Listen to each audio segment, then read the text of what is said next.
it's a very tight line between over-explaining and under-explaining, but also giving enough context for these characters to make sense and feel like they have a purpose in this specific story and not be the freaking Leo DiCaprio meme where you point at the screen like, oh, I know him from X thing. Right. And there's going to be people in the comments saying, like, guys, chill out. This is a kid's movie.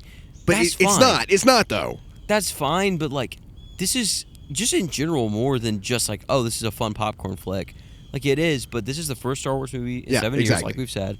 And this is essentially the conclusion to The Mandalorian or the start of a Mandalorian trilogy. Who knows where this will go?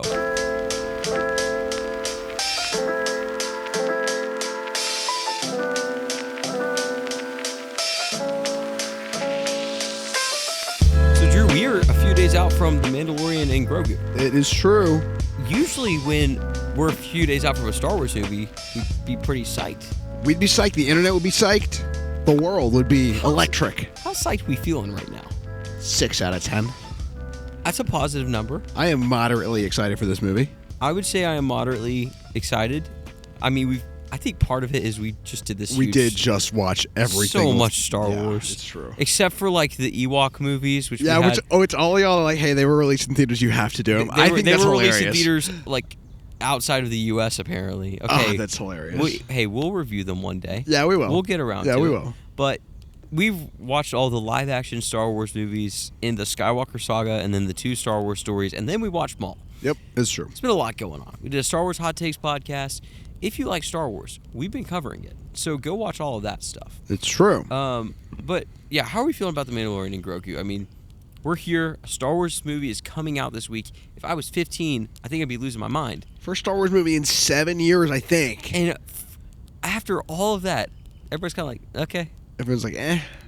So, I don't know. How are you feeling, just overview of this movie? Like, what are you feeling about I'm kind of feeling eh. And I think there's a couple reasons here. Okay, list one of them. I think one, Mandalorian and Grogu, I think is an interesting concept on paper. Yes. I think in execution, it was interesting at the beginning. Season 1 and even 2 were great. Yes. Season 3 was hit or miss. I think we've kind of lost the plot a little bit. Well, here's where I get hung up with The Mandalorian. Okay. And Grogu, but like The Mandalorian itself. Okay. Season 1 was great because it was like a self-contained thing set in the corner of a galaxy. Yep. Or of the galaxy. The show was these new characters. It was its own story. Great. Great stuff. Yep. Season 2, Dave Filoni says, I'm going to bring in all of the legacy characters, but not like the legacy characters. Like the Dave Filoni legacy characters. At first. And right. So you get Bo-Katan, you get Ahsoka, like these characters that, yes, we know and love, but, and at the time it's cool. Yes, we get to see live action Ahsoka for the first time. That was sick. That was really cool. And then you get Luke Skywalker at the end of season 2. Spoilers, by the way, but like that show's been out for a while. 6 years. Whatever. You're fine. And at a certain point, we start to lose. The show feels like it was less about the Mandalorian, which was a character at the beginning of the show that I really cared about, and then later Grogu, who I also very, very much cared about. So, and then season 3 just leaned more and more into this sweeping story about Mandalore and who has the throne, and like there was a lot of Luke and Ahsoka tied in with the book of Boba Fett, and Boba Fett's back, and at a certain point we lost what I feel like made season 1 really, really great, which was this new show about these new characters. Yep. Set in a corner of the galaxy where there's a dynamic between Mandalorians and bounty hunters, and like, that was really cool in season 1. So, I digress.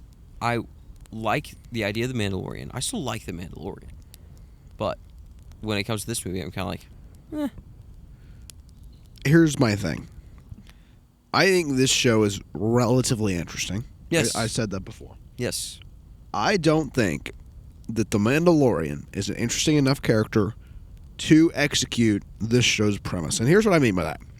This show's premise to me is very kind of serialized, almost in the sense of like, we kind of go on a bunch of side quests and then with Mando and Grogu. Culminates. And that's kind of the show. We have like a little arc of like, we're trying to fight, what's Giancarlo Esposito's name in the show? I don't know. It's Moff Gideon. Moff Gideon. So, like, we fight him, or, like, Luke shows up and saves us from Moff Gideon and whatever, and, like, the Darksaber's the plot, and getting the throne of Mandalore is kind of, like, the overarching plot of whatever. I think that's fine.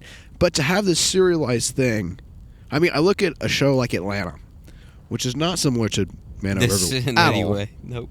But it is similar in the sense of like it's kind of a serialized thing of like these characters go on weird as frick adventures every week. Yeah. But I think the character dynamics are interesting enough in that show to keep it interesting. Yes. The Yeah. character dynamics between Mando and Grogu are cute, but not super interesting.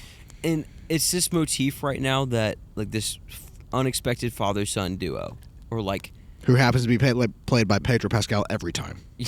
yeah, I mean a little bit though. Like, and The Last of Us came out a lot, like the game, a while before the Mandalorian. But like, the point still is like this is kind of a motif right now of like there's this father-son relationship, and it's an unexpected relationship, and it helps them kind of resolve some trauma. I mean, like that's been a story right now, and that's okay. Like I like that story, and The Mandalorian was probably one of the earlier ones that like had that, so that's okay. But it feels like it's the only story Disney is really telling right now with Star Wars a little bit. I mean, I haven't seen Skeleton Crew, but that's an older mentor figure with in Jude Law with a bunch of kids. Like, it's not necessarily bad, but we saw it in Kenobi too with Obi-Wan and then Leia. Like, It's true. this isn't a new We kind of saw it in Maul. Yes, which is a little bit different. Maul is deeper than that, but Master and Apprentice is a theme in Star Wars. That's not necessarily bad, but it's.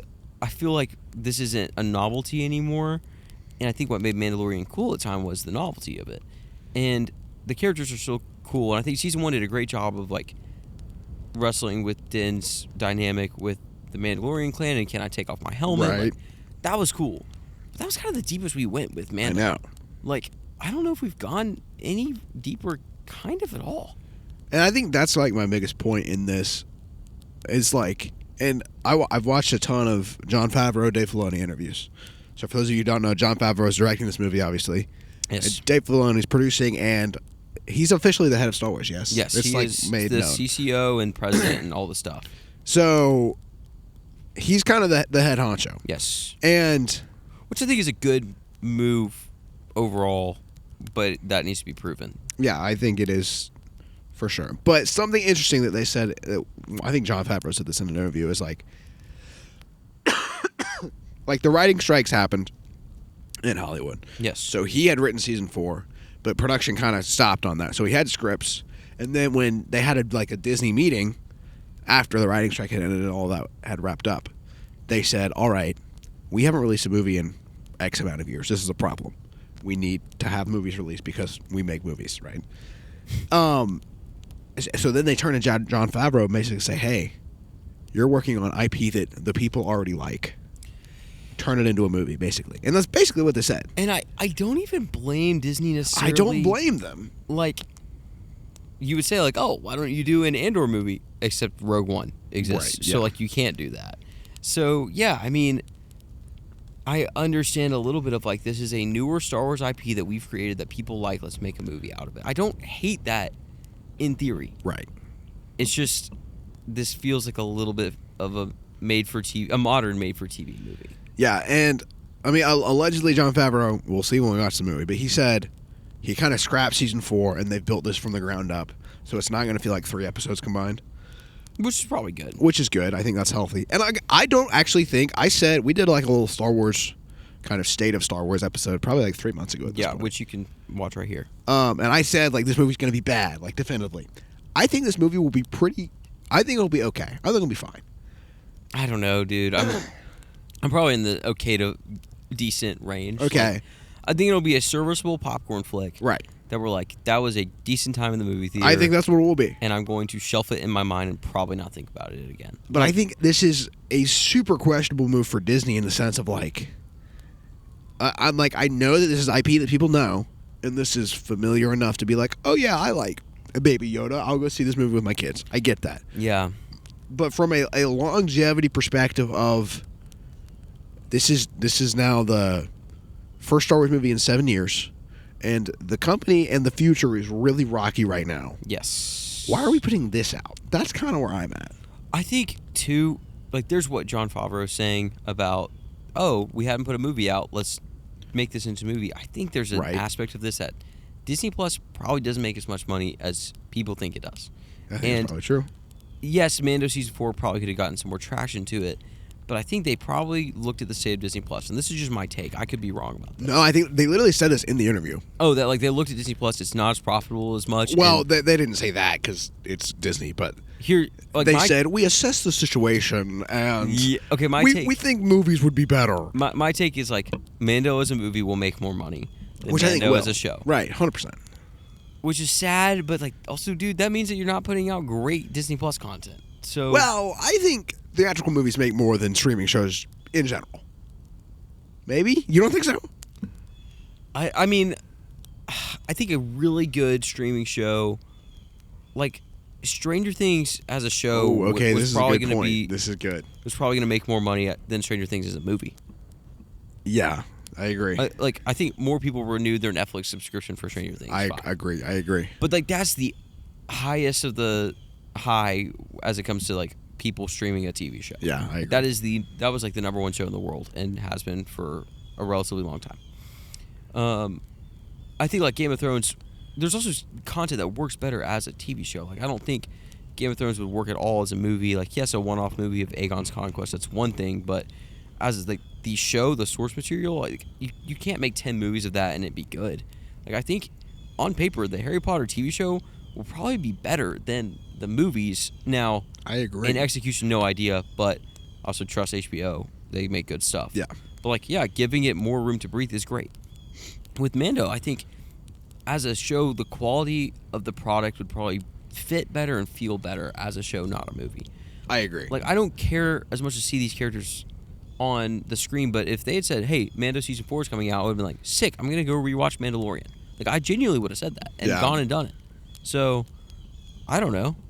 I think Mandalorian as a show works better because it's so serialized and it's kind of like this is the adventure of the week with an overarching, like we have an end goal in all these adventures, but like let's go save this alien race's eggs. Yeah. Let's go friggin' get this guy. Or there's Jack Black and Lizzo. Oh, Jack Black and Lizzo is here. Frickin' Christopher Lloyd's here. Like it's a fun time, but it's fun. When it comes to like a cinematic experience, I'm like, I don't think it's going to translate great to the screen in like a narrative sense. I think here's something that I'm concerned about too. And the projections are currently that this will do worse than Solo, which is kind of hilarious. This feels like very Solo, honestly. If you are for Disney, this is bad, guys. But if you were like, Disney's Disney, this is kind of funny that this will do worse than Solo. And Solo kind of not killed Star Wars movies for a while, but like the reason we haven't gotten a lot of Star Wars movies is because Solo didn't quote unquote do well. Right. And now Mandalorian will probably do worse than that. And that's not great. So I know we got Rise of Skywalker, but that was a whole other thing. My take is that while there are a lot of people who know Mando and who know Grogu, there's a lot of people who have not watched. I got a little bug on me. You got a little bug. There's not a lot of people who have watched 3 seasons of the TV show. They did say in multiple interviews that like it's not required. They say you can bring your kid, your 7-year-old kid who like wasn't old enough to watch Mando when it came out. You can bring them and they will have enough content. And this is a scary balance for me because then you ride the line of like, what do we explain, what do we not explain? Right. To someone who knows Mando and Grogu, is this a little bit of like, we are getting reintroduced to these characters that I've spent 3 seasons with. Why are we giving exposition on who Mando is? Right. Like, I don't care. Yeah, I completely agree. And then the flip side is it could be underexplained for people. Right. But sorry, go ahead. No, I think you're completely right. I also think you have all these Dave Filoni characters, such as Zeb, Embo, Rada. So it's like it's a very tight line between over-explaining and under-explaining, but also giving enough context for these characters to make sense and feel like they have a purpose in this specific story and not be the freaking Leo DiCaprio meme where you point at the screen like, I know him from X thing. Right. And there's going to be people in the comments saying like, guys, chill out. This is a kid's movie. But it's not. It's not, though. That's fine, but like, this is just in general more than just like, oh, this is a fun popcorn flick. Like, it is, but this is the first Star Wars movie in 7 years, like we've said. And this is potentially the conclusion to The Mandalorian or the start of a Mandalorian trilogy. Who knows where this will go? Potentially. So this is kind of a big deal. Well, I think this is a huge deal because it is the first Star Wars movie since Rise of Skywalker. Yes. And it's such an interesting play for Disney and the brand that is Star Wars, and it might be the nail in the coffin. Now, the flip side is is that it's been a very good year for movies. True. And so people, I feel like right now, the vibe I'm getting from my corner of the internet is that people have their Regal Unlimited or AMC. Yeah. What's it called? AMC. A-listers. A-listers. That's probably, I see all the sorry, memes. I'm a Regal guy. We're Regal just 'cause boys, but I see the we memes. live in a Regal town. But I think it's just really interesting that people are really into movies right now. Like, I think that's a good thing. So people might be like, all right, let's go see. Like, I just went and saw Obsession. Let's go see Mando and Grogu. Whatever. Right. Like, let me take my brother. Let me take my, sister, my significant other. Great. I think that's a good thing. It could do better than we expect. I don't know if it'll bomb. I don't think it'll bomb. I think culturally it has the potential to bomb. Look at the budget. Like, okay, let's quantify some things. We've kind of been talking about this as a whole. Right. Really quick, welcome back to Stole My Line, a Fireside film podcast. I'm Grant. I'm Drew. We're talking about Mandalorian and Grogu. How late the next episode? I don't care. Let me look up this, but really quick while we continue talking, if you want to support our channel, we don't have a Patreon. We don't. You can't donate to us. Nope. We actually like to keep this free. We do. But if you want to start your physical media collection, we are Amazon associates, and we have Blu-rays of the week that are in our description. If you're on audio or if you're on YouTube or whatever, if you want to keep building a Blu-ray collection, just click that link if you want to buy what we like. It's true. This is like our curated selection. I have one, Drew has one. So if you want to look at that, go for it. If you don't. No it's pressure. Okay. But Mandalorian and Grogu, I don't know. I'm kind of just like, I think there's bomb financially, which I don't think it'll do, but I don't think it's gonna excel. Right. And then there's bomb critically or just in the public's eye. Right. So I guess we could start with critically while I look at this. If, as of recording, there's no Rotten Tomatoes score yet. True. If you had to predict the Rotten Tomatoes score, what would you say? 72. Really? Yeah. That's a good number, I feel like, though. Maybe high 60s. I'm kind of feeling like it's going to be like a 65 kind of range. Yeah. Like, okay, not necessarily like super low, like enough to where I'm like, okay, it's fine. Right. But I think there's going to be some people that say this is a dud. Yeah. So the budget is $165 million. That's less than I thought it'd be, honestly. But then is that going to show? Yeah. Are the VFX going to feel like, oh, this is a little The trailer has looked good from a VFX perspective. Well, there's also marketing budget too, so it's not just like 165. That's true. the production budget. I mean, this movie probably has to make what, 300 or 400 million. 400 million, I would say. To really break even and be even a remote success. So it might, but I think here's the biggest aspect of this conversation that is interesting. Mm-hmm. Culturally and in the public's eye, I think this movie will bomb, and I think like this could easily be the last chance Star Wars has to make a movie. I would say the last chance, but like barring a significant break, and we're still gonna get, yeah, I think this is very true. Here's the thing too, like we're still gonna get Starfighter, which is a switch up. True. And I think I'm in some ways more interested in that movie than in this movie. I agree. Just from a concept of like, oh, let's do a standalone thing. But Star Wars is going to want to make trilogies and sagas out of anything that succeeds. So if this succeeds, we're going to get a Mando trilogy. If Starfighter succeeds, we're going to get a Starfighter trilogy. I mean, that's my prediction. I think that's fair. And I know we kind of said like, oh, The Acolyte was a failure because it got canceled and everything.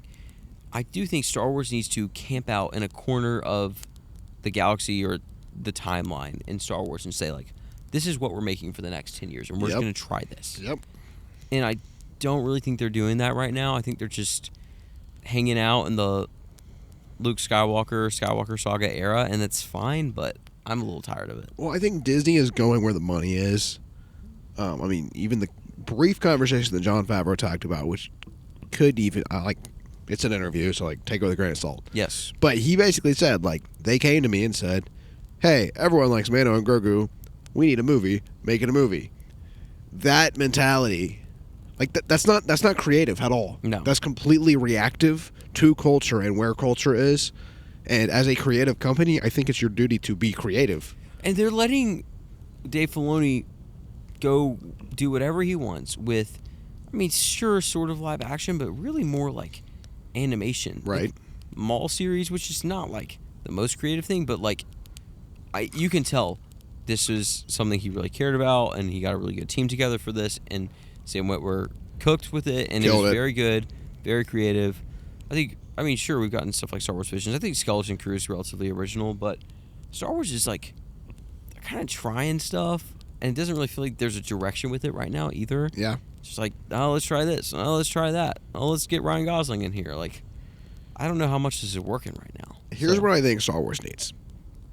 I think we need an epic, marketed as an epic, that is not related to anything we've ever seen. Yes. Like, I think Disney really needs to put their chips down and be like, all right. I mean, literally, you said like a couple minutes ago, of like, pick a spot and go with it. But like, I want the coolest marketing campaign of all time.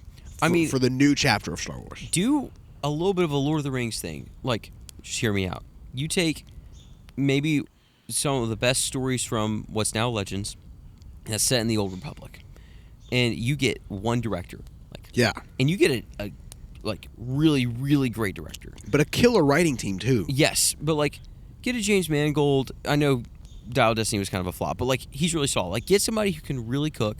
I don't really care who it is. I know Rian Johnson kind of was supposed to do this to an extent, but it didn't happen. But get a guy, you give him all the source material, you say, make something in Knights of the Old Republic or whatever, or Old Republic.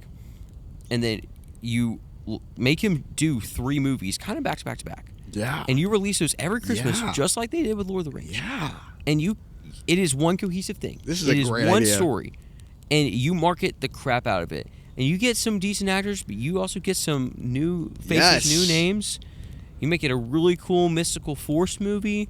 These cool family dynamics, but it's not the Skywalkers. Like, my butt is in the seat. I'm hyped for that. But have the arc go from 1 to 3 and make it cohesive. And, like, you can maybe make it like, this is impactful to the Skywalker saga for these few things. Of, like, maybe it's the Old Republic, and this is how the Jedi kind of became so expansive. And, like, then hundreds and hundreds of years later, this is where we're at when we start with Phantom Menace. Like, there could still be impacts, but don't make it tied into the Skywalkers right now. Like, don't do any of that stuff. Don't go back to Tatooine. Go to new planets. I mean, yeah, go to Coruscant, but, like, make this set somewhere cool and interesting. So, I'm sure there are directors and people and writers that want to do that, and Disney's just like, nope. Have Mando and Grogu. We're going to do a Rey movie. And Starfighter. I'm not going to hate on Starfighter, but I'm not either. I'm mildly concerned for that movie regardless, but only because Sean Levy's directing. Okay, Free Guy was funny. Okay, did we really? Okay, Stranger Things 5, Deadpool and Wolverine were both bad. Deadpool and Wolverine was a fun time. It's bad. It's not a great movie. I'm not going to say it's fun, a director who's made like 5 okay movies can't make a good movie. Okay, I'm going to give him a shot, and if this is bad, then I'm out. Are we looking for fun popcorn flicks, or are we looking for quality films? That's what Disney's looking for right now. Well, I know, but like when we sit down in Starfighter in a year, are we be like, I want this to be a fun movie, or I want this to be a good film? I don't even know, dude. I want something quality that I leave the theater. I'm like, that was good. I don't know if Sean Levy can produce quality. I think he can produce fun. Listen, Stranger Things 1 is good. We're saying this guy has never made anything good. That's wrong. No, okay, that's fair. I don't know. Okay, we're getting off track. I think I'm just still bitter because his one statement before Stranger Things 5 is, "This is the greatest finale of TV I've ever seen." I'm like, brother, that's the biggest lie you've ever said in your entire life. Yeah, that's pretty bad. But here we are. I think that going back to my trilogy, like, give somebody creative control, creative freedom. Let them work with the holocron guy or whoever who, like, knows all of Star Wars and all of lore. Base it off some source material, but also kind of do your own thing. Adapt it well. Make a really, really good complete trilogy. And then, like, if that does well, you do a second trilogy, whatever. But, like, make something epic and cool and kind of self-serious but mystical, and have there be humor, but it's through character interaction, not through cheap jokes. Like, I know this sounds like I'm just kind of boiling it down to a few things, but, like, that's what people want. Yeah. I mean, that's what I want. It's true. So, sue me. I don't think Mando and Grogu will be that, though. I think I'm going in with the expectation that this is going to be a fun popcorn flick. Yep. And it's going to be whatever. And it might not even break even in the box office. I don't know. If I it think doesn't... It'll be interesting to see. Yeah, I mean, they've been marketing. They've been doing stuff. True, they got to deal with Burger King. Look at that. We don't have a deal with Burger King. We don't have a deal with Burger King, so I can't hate. Yeah, what? Who are we to hate? I'm concerned for this movie, Yeah. but I'm gonna go have a good time. If it's bad, then I'll be like, well, It was bad. kind of expected that. If it's decent, I'll be like, great, pleasant surprise. I am optimistic. I think it'll be. At best it'll be good. Yeah. At worst it'll be bad, which I guess is kind of obvious. But And I'm very curious where we're gonna rate this in our Star Wars rankings. my prediction right now is we'll say streaming. No. Well, Oh, I agree with that, which is gonna be very silly for this Mandalorian movie. That's so ironic. That will be funny. I'm predicting that as well. But I think In our Star Wars movie rankings. our movie rankings, where are we Yeah, going to yeah. slot this live action Star Wars movie that we're This getting? feels like the black sheep, even compared to Solo and Rogue One. Like it's 'Cause like those tied into the original Right. trilogy like pretty directly, even though Solo was a little more like there's a time gap. Like this is Han Solo, you know this character. right. This is a little bit more like This one feels like why? Why does this exist? if they made a Rebels movie, all the Rebels fans would be like, this is kind of cool, but everybody else would be like, why is this on screen? It feels like a bigger version of that. So, Well, I kind of hope it's good. I think it's funny that this movie got made before a Kenobi movie, and the Kenobi show got made instead. Or like a Boba Fett movie, or a Darth Maul movie, or Gosh, any a of these Maul movie things would be that so people have been tough. staying and asking for years. Instead, we got a Mando and Baby Yoda movie. It's not, because I like that Star Wars did something original. I like this. I know. I don't know. I'm torn. How do you think this is gonna, is this going to flop in the public's eyes? I think it will. I think it definitely will. Okay. I think I think this will be memed. It already is low-key getting memed. there's been some. It's like everything I've seen in this movie, it gets kind of worse. No. I don't know. I think it'll be memed. I think Disney will be laughed at once again. Disney's got to figure something out. Which I'm like, surely Disney, you'll catch a hint eventually. But Listen, here we are. Disney, all they got to do, they go all in on a Studio Ghibli kind of vibe of like, we're going back to our roots. Not that Studio Ghibli is going back to their roots. They've always kind of done this. But like, go back to hand-drawn animation. Go Okay. do a princess movie that's like romantic. And yes, it can be a little modernized. But like, go do a hand-drawn animation movie. That is what you do. And you make it all about the craft of hand-drawn animation, how you, as a company, did this for 100 years. Like, that is what you do. And you will get every family back in the seats of a movie theater. Yeah, it's true. But you know what they won't do? That.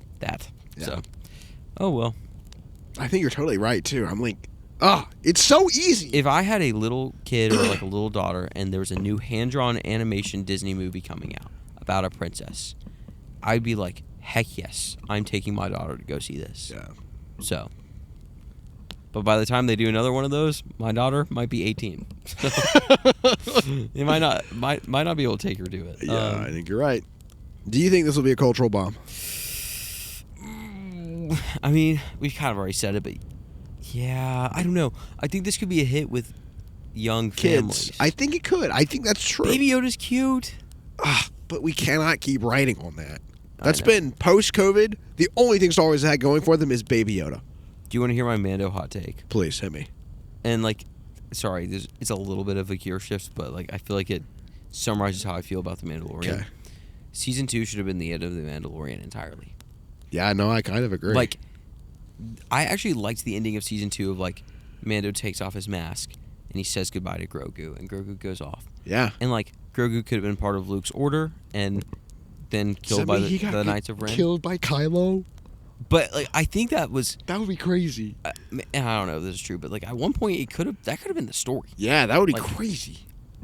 I don't know, but at one point they realized we got to get Grogu back in this thing because people won't watch The Mandalorian if it's without Grogu. Oh, man, that's the thing. I'm like, Disney. Which I don't know. It kind of makes sense. It's like when Michael Scott left The Office.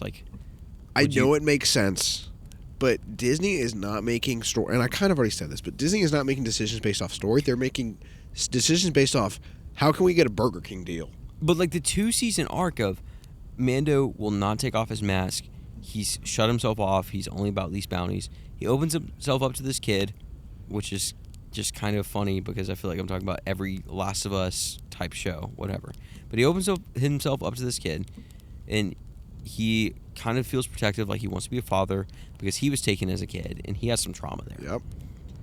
So he protects this kid. At some points, this kid ends up protecting him. And then throughout the course of the show, he rescues him. He realizes that he really misses him when he's gone or captured, which is what happens in Season 2. And then he has to say goodbye.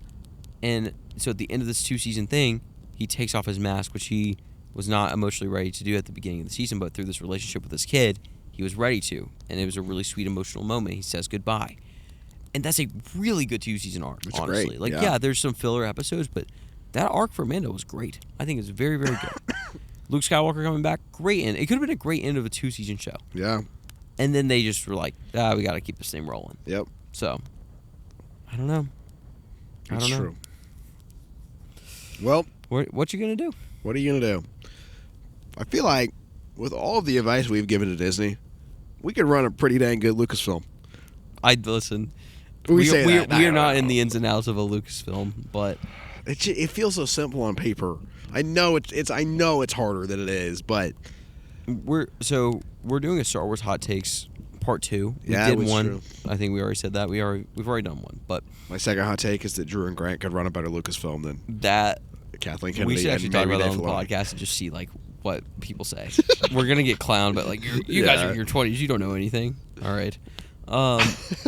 But I do think Micah Fisher, who's a friend of the pod, he's in a take, which we'll talk about in full on the Hot Takes Part 2. But he was basically like, Star Wars needs to take a big break. Yeah. Like a 10-year break. Yeah. I mean, I don't want to talk about it in full because I want to give it its justice on that episode, but I'm starting to feel more and more like a break sounds kind of nice. Like, I think they should think about that. So, I know it's kind of been a 7-year break between movies, but they just don't have any direction. They have no direction. Like, none. I don't understand. Yeah. We're beating dead horse here. It's sad. I'm sad. Disney makes me sad pretty consistently. Welcome back to Stole My Line Depression Edition. We're all sad. We're all sad. Disney has beaten us in the ground with entertainment slop. It's bad.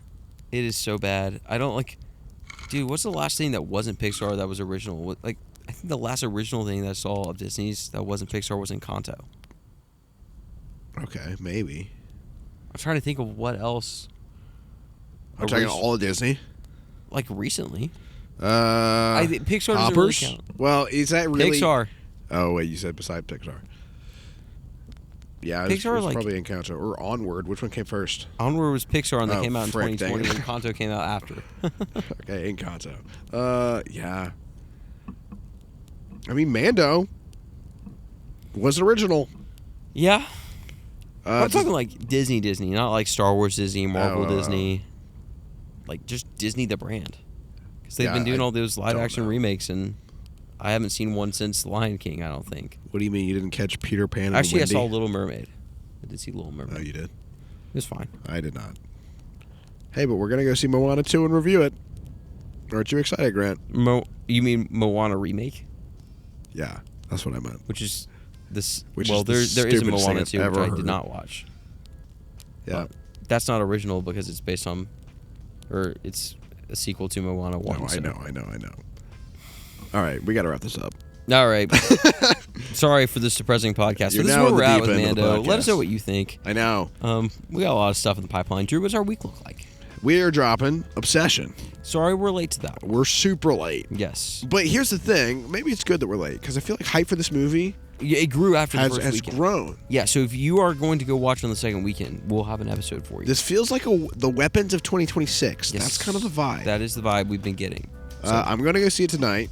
So follow me on Letterboxd for my review that will already be out. So this sentence is kind of irrelevant. I am also... I think I will already have seen it at the time of so this episode. follow us both on Letterboxd. Yes. We have our Letterboxd. Those are in the description. I'm super excited for that movie, Loki. I am excited and terrified, and I hate horror movies, and this is my least favorite part of this job. Not kidding.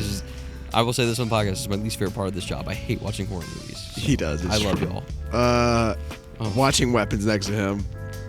was hilarious. I will, though, we'll wait for the podcast. I will recount what it is like to watch a horror movie with me. Yeah. I might even film some of my reaction to stuff. That would be hilarious. Maybe that's the opener to the Obsession episode. Got Mandalorian and Grogu coming out. Yeah, obviously we're going to talk about it. Yeah. We have Star Wars Hot Takes Part 2 coming out next week. Ton of stuff. Ton of stuff. I'm traveling, so we're going to be a little late on Backrooms, but we're doing Backrooms. We're going to talk about it. And then we're also going to throw in some old movies that... Should we tell them what we're doing, or should it be a surprise? I think it should be a surprise. Okay. But we're doing a very requested movie. Lots of people have asked us to do it. I am excited to review, so that'll come out next week too. So stay tuned for that. Hit that subscribe button. We love you. Please take a break. And enjoy a film. Or made for TV movie.